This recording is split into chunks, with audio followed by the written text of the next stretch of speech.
একটা ভোট দেখতে ছোট, কিন্তু এর প্রভাব অনেক বড়। সিদ্ধান্তটাও হোক একান্ত নিজের। আজকের যে অপশক্তির উত্থান হয়েছে, সেই অপশক্তিকে খুব শীঘ্রই বিদায় নিতে হবে এবং 12 তারিখ থেকে তাদের চূড়ান্ত পরাজয় শুরু হবে। কিসের মাধ্যমে? জনগণের ব্যালটের মাধ্যমে। ওই যে জান্নাতের ভুয়া টিকিট বিক্রি করা, এই 71-এও তারা ধর্মের দোহাই দিয়ে মানুষ হত্যা করেছেন, হানাদার বাহিনীর গোলামি করেছেন। আজকে আবার ধর্মের দোহাই দিয়ে মানুষের ভোট নেওয়ার চেষ্টা করছেন। বাংলাদেশের মানুষ কখনো তাদের ভোট দিতে কখনোই ভুল করেনি, এবারও করবে না। আমি এই ভিডিওগুলো সামনে নির্বাচনে নিশ্চয়ই আমাদের দেশপ্রেমিক শক্তির বিজয়ী হতে ভূমিকা রাখবে বলে আশা করছি।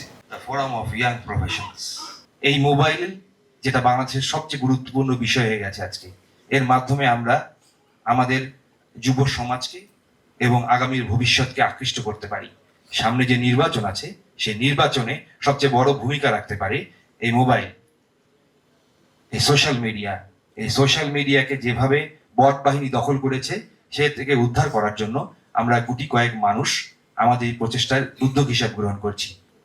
যে ইশতেহারের যে ম্যানিফেস্টোর মধ্যে যে কথা ছিল আমাদের কাছে অত্যন্ত পরিষ্কার হয়েছে, কিন্তু একটি দলের পক্ষে বা একজন ব্যক্তির পক্ষে এই সমস্ত কিছু বাস্তবায়ন করা সম্ভব। উনি বলেছেন, আমরা দেখেছি তিনটি কথা।